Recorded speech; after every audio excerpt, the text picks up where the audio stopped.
बंधु माने आजिर एही कार्यक्रम को आपण मानकु स्वागत।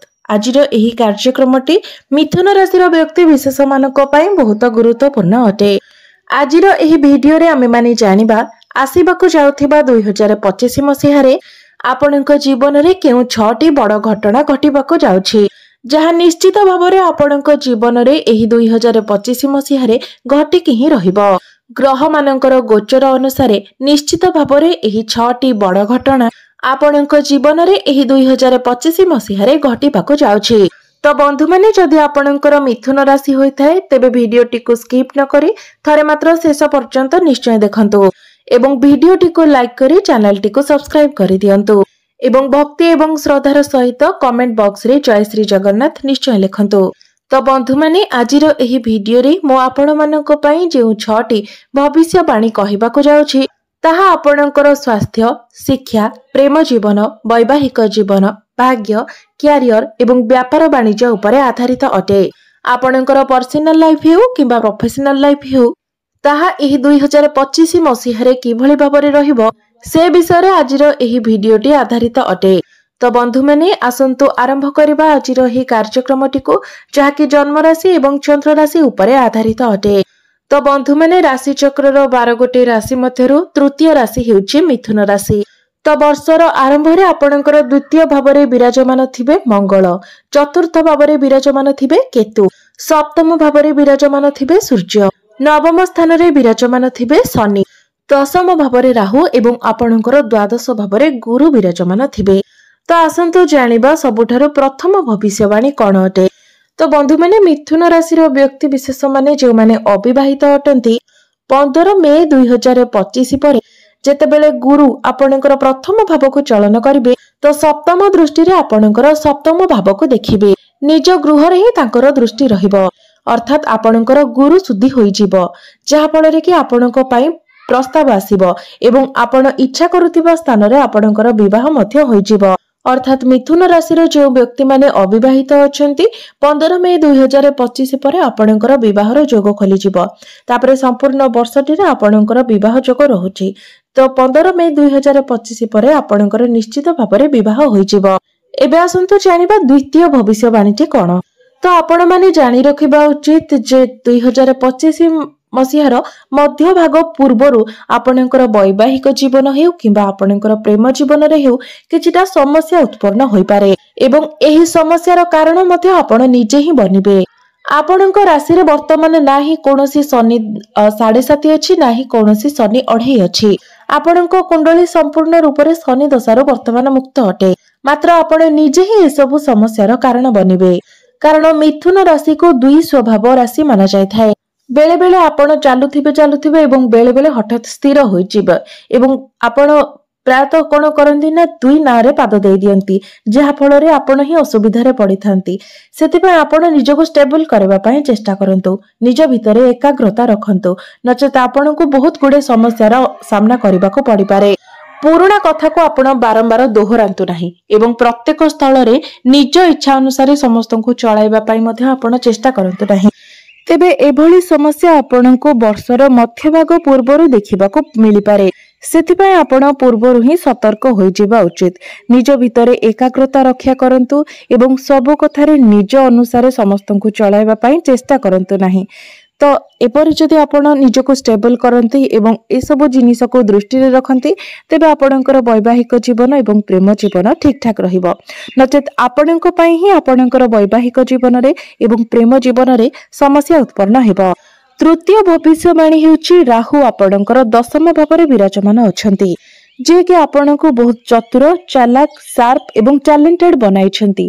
आपणक क्यारियर रे आपणको परिवर्तन निश्चित भाबरे एही 2025 मसिहार 2 वर्ष पछको आपण देखिथिबे जे आपण क्यारियर रे किछि ना किछि परिवर्तन निश्चित भाबरे होइथिबो।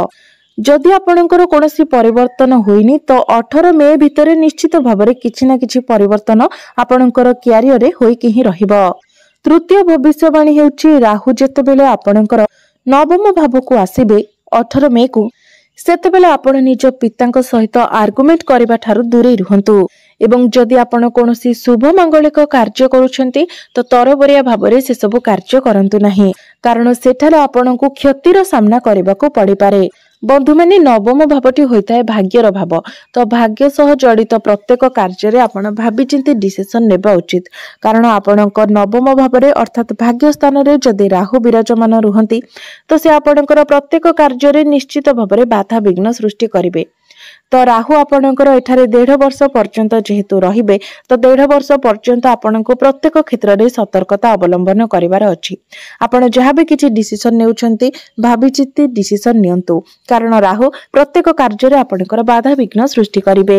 विशेष करी तरबरिया भाबरे आपण कोनोसी कार्य करंतु नाही, कारण जदि आपण तरबरिया भाबरे किछि कार्य करंती तो निश्चित भाबरे सेथिरे आपण समस्या रे पड़िबे। एबे आसंतु जानिबा चतुर्थ भविष्यवाणी कोन अटे। तो शनि आपणकर नवम भावरु बाहरी आपणकर दशम भाव को चलन करिवे। बंधु माने पूरा 30 वर्ष परे कर्मर कारक ग्रह आपणकर कर्म स्थान को चलन करूछंती एवं शनि गोटी राशि रे 2.5 वर्ष पर्यंत रहिथांती। एहार अर्थ हेउची मिथुन राशि रो व्यक्ति विशेष माने जे माने खाली रे बसिथिले सेमानंक निकटरे कोनोसी कार्य नथिला, वर्तमान सेमानंक उपरे कार्य भार बढ़ी जिवो। गोटे मिनिट मध्ये सेमानंक फुर्सत मिलिबो नाही। अर्थात जे मानक निकटरे कोनोसी चाकरी बाकरी नथिला, आपण चाकरी पई प्रिपेयर होतिले तो आपनको चाकरी मिलिबार 100% संभावना रहुछि। तो निश्चित भाबरे आपण चाकरी पई निजर चेष्टा जारी रखि, कारण एही वर्षटी रे आपनको चाकरी मिलिबार बहुत अधिक संभावना रहुछि। तो यही परिवर्तन आपण एप्रिल 2025 पर देखि परिबे, कारण एप्रिल ही शनिकर राशि परिवर्तन हेबो। 30 मार्च को शनि आपणकर दशम भाव को चलन करिवे। तो ए सब परिवर्तन आपण एप्रिल मासरे ही देखि परिबे। तो एही समय रे आपण बहुत किछि नुआ नुआ जिनिस सिखिबाकू पाइबे। शनि आपणको बहुत मैच्योर बनाइबे, आपणको ऊपर कार्य भार बढ़िबो, रेस्पोंसिबिलिटी बढ़िबो एवं जो माने पूर्वरु ही कार्य क्षेत्र रे अछंती शनिकर दशम भाव को आसीबा फल रे सेमाननको ऊपर कार्य भार अधिक रहिबो। एहा सहित सेमानकर इनकम रे मध्य ग्रोथ आसीबो, कारण शनि जो भाव रे विराजमान थांते सेही भावर वृद्धि कराई थांती।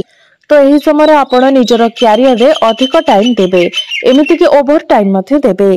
किंतु मने रखंतु जे एहा सहित आपणकर इनकम मध्य बहुत ग्रोथ हेबो, आपणकर आय बढ़िबो, आपणकर आर्थिक स्थिति मध्य बहुत मजबूत हेबो। एबे आसंतु जानिबा पंचम भविष्यवाणी विषय रे। तो बंधु माने गुरुंकर दृष्टि आपणकर पंचम भाव उपरे रहिबो एवं आपणकर नवम स्थान रे मध्य रहिबो। तो पूरा 12 वर्ष परे गुरु आपणकर प्रथम भाव को आसुछंती एवं आपणक पई ढेर सारा आशीर्वाद नेकी आसुछंती, कारण गुरु हेउछंती सबुठारु शुभ ग्रह। अर्थात समाज रे आपणकर मान सम्मान बढ़िबो, आपण सामाजिक कार्यकलाप रे मन बळाइबे, आपणक मध्यरे ज्ञान बढ़िबो, बुद्धि बढ़िबो, आपणक मध्यरे एक नम्र भाव आसीबो, उदार प्रकृति मध्य आपणक मध्यरे जात हेबो। निजर भूल को आपण बुझी पारिबे एवं ताको सुधारिबा पई मध्य आपण चेष्टा करिबे। बंधु माने आपण निहाती निज भितरे अनुभव करिथिबे जे बेले बेले हमर प्रकृति रे ए परिवर्तन आसी थाए। बेले बेले आमे कोनोसी कथा बहुत अधिक रागी जाय थाउ, बहुत अधिक रिएक्ट करि जाय थाउ एवं बेले बेले आमे निजे ही सेही सब जिनिस गुडी को दबेबा पई मध्य चेष्टा करि थाउ।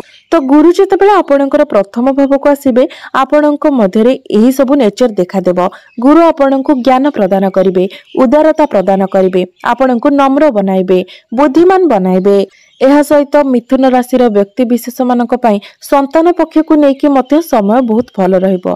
अर्थात जो माने फैमिली प्लानिंग करबा पई चाहुतिले तो गुरु आपणकर प्रथम भाव को आसीबा परे आपणक पई समय बहुत भल रहिबो एवं जो माने निसंतान अछंती एवं संतान सुखर कामना करुथिले सेमानक पई मध्य समय बहुत भल रहिबो। तो 15 मई 2025 परे आपणकर संतान पक्ष को नेकी समय बहुत ही शुभमय रहिबो। तो बंधु माने गुरु जितेबाला आपणकर प्रथम भाव रे रहिबे तो गुरुंकर दृष्टि आपणकर पंचम भाव, सप्तम भाव एवं नवम भाव उपरे रहिबो। तो आपणकर पंचम भाव एवं नवम भावर कनेक्शन हेबा फल रे संतान पक्ष एवं भाग्य दुईटी जाकर कनेक्शन आपणकर प्रथम भाव सहित हेउछि। अर्थात आपणकर संतान पक्ष बहुत भल रहिबो एवं आपणकर भाग्य रे मध्ये उन्नति आसीबो। एबे आसंतु जानिबा अंतिम भविष्यवाणी अर्थात षष्ठ भविष्यवाणी आपणक पई कोन रहिबो। तो बंधु मैंने केतु जो आपणकर चतुर्थ भाव में रही केतु आपणकर चतुर्थ भाव आपणकर तृतीय भाव को चलन करेंगे। तो वर्तमान आपणकर माँ को नहीं जो समस्या लगी रही माँ मध्य जदि आपणकर माँ सहित आपणकर संपर्क भल रहूना कि आपणकर माँ कौन ना कौन कथा को लेकिन सब बेले चिंतित रहउछंती किंबा तांकर स्वास्थ्य जदि सब बेले समस्या देखा देउछि तो केतुंकर राशि परिवर्तन पर ए सबुरे आपण सुधार देखिबा को एवं आपण जदि कोनोसी कंस्ट्रक्शन रे काम करिबा पई चाहुतिले ताको आरंभ करिबा पई चाहुतिले करि पारु नथिले ताहा आपण करि परिबे एवं प्रॉपर्टी रे जदि आपण किछि डील करिबा पई चाहुतिले एवं ताहा मध्ये होई पारु नथिला तो केतुंकर राशि परिवर्तन पर ए सब मध्ये आपणकर होइजिबो। जो भी सब कार्य आपणकर फसी रहितिला से सब कार्य आपणकर संपूर्ण होइजिबो।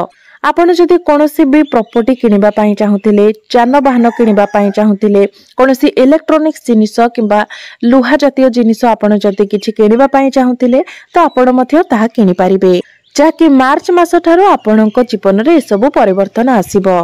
तो बंधु मैंने यह थिला 2025 मसीह रे आपणक पई 6टी गुरुत्वपूर्ण भविष्यवाणी जाकि निश्चित भाव में यही 2025 मसीह रे आपणक जीवन रे घटिक ही रहिबो। तेबे एबे आसंतु जानि नेबा किछि प्रतिकार विषय रे जे प्रतिकार गुडिक करबा द्वारा एही वर्षटी रे आसुथिबा समस्त अशुभत्व गुडिक आपणकर खंडन होई परिबो एवं आपणको अधिक शुभत्व प्राप्ति हेबो। तो बंधु मैंने सर्वप्रथमे आपण प्रत्येक दिन प्रभु गणेशंकर पूजा अर्चना करंतु। एहा सहित प्रत्येक दिन आपण बुद्धंकर बीज मंत्र मध्य जप करंतु। बुद्धंकर बीज मंत्र आपण 108 थर जप करंतु। एहा सहित प्रत्येक दिन आपण पक्षी मानकु किछि खाइबाकु दियंतु एवं पानी दियंतु एवं शनिंकर बीज मंत्र मध्य आपण प्रत्येक दिन 108 थर जप करंतु। तो बंधु मैंने यही नूतन वर्षटी आपणक पई शुभमय रहू मंगलमय रहू यह ईश्वरंक निकटरे मोर प्रार्थना। धन्यवाद।